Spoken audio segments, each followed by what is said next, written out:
सभी को नमस्कार। मैं राकेश कुमार शर्मा, सहायक आचार्य हिंदी, राजकीय महाविद्यालय बहरोड, अलवर, राजस्थान। आप सबका अपने YouTube चैनल पर स्वागत करता हूं, अभिनंदन करता हूं। मेरे सभी YouTube के दर्शकों, मेरे प्यारे विद्यार्थियों, आज हम मत्स्य विश्वविद्यालय के पाठ्यक्रमानुसार एक बार पुनः ई कंटेंट व्याख्यान श्रृंखला में BA द्वितीय वर्ष हेतु रीतिकालीन काव्य विषय पर आज हम एक बार आपसे फिर से मुखातिब हैं। आज हम जो बात करेंगे वो करेंगे रीतिकालीन काव्य के महाकवि बिहारी की आलोचनात्मक व्याख्याओं पर। जो हमारा एक सिलसिला चल रहा है आलोचनात्मक व्याख्याओं का, वो आज बस अपने अंतिम चरण में है और इसके समापन की ओर है। तो बिहारी सतसई के जो चुनिंदा दोहे हैं 713 दोहों में से, उनको ही आज हम एक बार पुनः आपके सामने रख रहे हैं। आज का जो दोहा है वो बहुत ही महत्वपूर्ण दोहा है और ये दोहा आपने अपनी कक्षाओं में प्रथम वर्ष के अलावा भी 10वीं 11वीं 12वीं की जो आपकी परीक्षाएं हुई हैं उसके पाठ्यक्रम में भी आपने इसे देखा होगा, पढ़ा होगा, समझा होगा। लेकिन अब चूंकि बात महाविद्यालय स्तर की है तो आज हम उस दोहे को एक बार पुनः व्याख्यायित करने का प्रयत्न करेंगे और उसे अच्छे से समझेंगे। आप सभी विद्यार्थी अपनी पाठ्य पुस्तक निकालिए, उसमें से दोहा निकालिए और उस दोहे को मेरे साथ साथ व्याख्यायित कीजिए। चलिए मैं एक बार दोहे को हूबहू बिल्कुल अक्षरशः पढ़ देता हूँ। मेरी भव बाधा हरो, राधा नागरी सोय, जातन की झाई पर श्याम हरित दुति होय। मैं दोहे को एक बार पुनः दोहरा देता हूँ। मेरी भव बाधा हरो, राधा नागरी सोय, जातन की झाई पर श्याम हरित दुति होय। देखिए, ये जो दोहा है इसके बारे में मैं आपको बता दूं कि ये दोहा एक तरह से भक्ति का प्रमुख दोहा है कवि बिहारी का। कवि बिहारी ने अपने आराध्य देव, इष्ट देव भगवान श्री कृष्ण को अपना सब कुछ माना है और जो भी कष्ट हैं उनके जीवन में, उन कष्टों को दूर करने के लिए वो किसको मनाते हैं?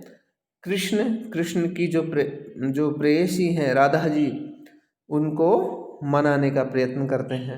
आपने भी देखा होगा घर में यदि आपको कोई काम करवाना हो पापा से और आप लोग डरते हों तो हम क्या करते हैं विद्यार्थीगण? सबसे पहले घर की होम मिनिस्टर, घर की गृह मंत्री कौन? हमारी माता जी, उनको हम उस बात में जोड़ते हैं और वो बात धीरे धीरे अपने पति से करती है और बच्चों की जो समस्या है उसका निदान वो करा देती हैं। इसलिए यहाँ पर भी भक्त ने भगवान श्री कृष्ण से अपने सभी कार्य जो संभव है, अर्थात जो मुख्य कार्य क्या है, सांसारिक जो कष्ट हैं उनका निवारण हेतु सीधे सीधे कृष्ण की उपासना न करके और राधिका जी की उपासना करते हैं और वो ये मानते हैं कि राधिका जी तक मैंने यदि अपनी बात पहुंचा दी तो मेरा कार्य बन जाएगा। क्यों? क्योंकि राधिका जी की तो बात कृष्ण टाल ही नहीं सकते। तो इस तरह इसका जो प्रसंग है वो आप बता सकते हैं सह प्रसंग व्याख्या के रूप में, क्या कि जो कवि बिहारी हैं वो अपने आराध्य देव जो भगवान कृष्ण हैं उनसे अपने सांसारिक कष्टों के निवारण हेतु उन्होंने विनय कर रहे हैं, लेकिन उन्होंने इसका एक नायाब तरीका ढूंढा है। और क्या तरीका ढूंढा है? उन्होंने किसकी स्तुति की है? राधा रानी की स्तुति की है, जिससे कि भगवान कृष्ण भी प्रसन्न हो जाए। तो व्याख्या के रूप में आप बता दीजिए क्या? मेरी भव बाधा हरो, राधा नागरी सोय। मेरी भव बाधा हरो, राधा नागरी, राधा नागरी, नागरी चतुर राधिके, हे चतुर राधिके मेरी भव बाधा हरो, आप कृपा करो मुझ पर। मेरी भव बाधा यानी मेरा जो सांसारिक कष्ट हैं, सांसारिक जो पीड़ाएं हैं, उन सबको तुम क्या कर दो, हरो, हरण कर लो उनका, यानी उन सबको तुम नष्ट कर दो। यदि हम बिल्कुल सीधे अर्थों में कहें तो वे राधा रानी से, राधा नागरी से प्रार्थना कर रहे हैं, विनय कर रहे हैं कि हे राधा रानी, तुम मेरे सांसारिक कष्टों को दूर करो। और वो सांसारिक कष्ट कैसे दूर होंगे, देखिए, जातन की झाई परे, जातन की झाई परे यानी जिसके तन यानी शरीर की झाई, झाई यानी परछाई, परे पड़ने से, श्याम, श्याम भगवान कृष्ण, हरित हरा, दुति चमक होय, कि श्याम हरित दुति होय। हरित का अर्थ यहाँ हरी होना मतलब रंग का भी प्रतीक है हरा रंग, और प्रसन्न होने का भी प्रतीक है। तो आप यहाँ बता सकते हैं कि हे चतुर्राधिके, आप मेरे सांसारिक कष्टों को दूर करो। वो किस तरह से दूर करो, कि जातन की झाई परे, कि उस राधिका जी के तन की झाई यानी उनकी तो परछाई मात्र पड़ने से क्या होता है, श्याम भगवान श्री कृष्ण हरित दुति हो, हरित यानी प्रसन्न हो जाते हैं, जो अर्थात जिनकी परछाई मात्र से भगवान श्री कृष्ण प्रसन्न हो जाते हैं, ऐसी चतुर्राधिके आप क्या करो, मेरे सारे कष्टों का निवारण कर दो। तो आप यहाँ देखिए, यहाँ जो भक्त है बहुत ही ज़्यादा अपने ज्ञान का इस्तेमाल कर रहा है। वो बहुत ही ज्ञानी है, चतुर है, बहुत ही चतुर है। चतुराई आप कवि के यहाँ देख सकते हैं। क्यों? क्योंकि वो सीधे सीधे भगवान, अपने इष्ट भगवान श्री कृष्ण की आराधना नहीं कर रहा, बल्कि राधा रानी की आराधना कर रहा है। राधा रानी यदि उस भक्त के लिए मान गई, उसकी सेवा से खुश हो गई, तो भगवान कृष्ण तो राधा रानी का कार्य करेंगे ही करेंगे, क्योंकि कृष्ण तो केवल और केवल उसकी, राधा रानी की परछाई देखकर ही खुश हो जाते हैं, तो उनका कार्य वो कभी नहीं टालेंगे। तो इस तरह की जो चतुराई है वो आप कवि की यहाँ देख सकते हैं। विशेष के रूप में यदि हम यहाँ बताना चाहें तो ये बता सकते हैं कि भगवान श्री कृष्ण का जो रंग है वो नीला है, हल्का सा श्याम वर्ण का है, काला नीला। और राधा जी का जो रंग है वो कुंदन के समान है, एकदम स्वर्ण के समान पीला है।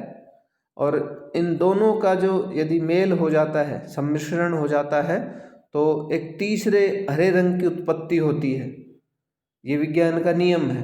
तो आप यहाँ ये भी बता सकते हैं कि बिहारी बहु ज्ञानी हैं, बहुज्ञ हैं, बिहारी को विज्ञान का भी ज्ञान है। इसलिए हरा रंग है वो प्रसन्नता देने वाला होता है, इसलिए भगवान श्री कृष्ण और राधिका जी का मिलन है वो सबको प्रसन्नता देने वाला है। इसलिए जो ये दोहा है, इस पर बहुत सारे विद्वान हैं, उन्होंने टीका भी की है कि ये जो दोहा है बिहारी सतसई का एक तरह से मंगलाचरण माना जाए। मंगलाचरण क्या होता है? जो जिस दोहे से किसी या जिस पद्यावतरण से किसी ग्रंथ की शुरुआत हो, तो उसे क्या माना जाता है? मंगलाचरण माना जाता है।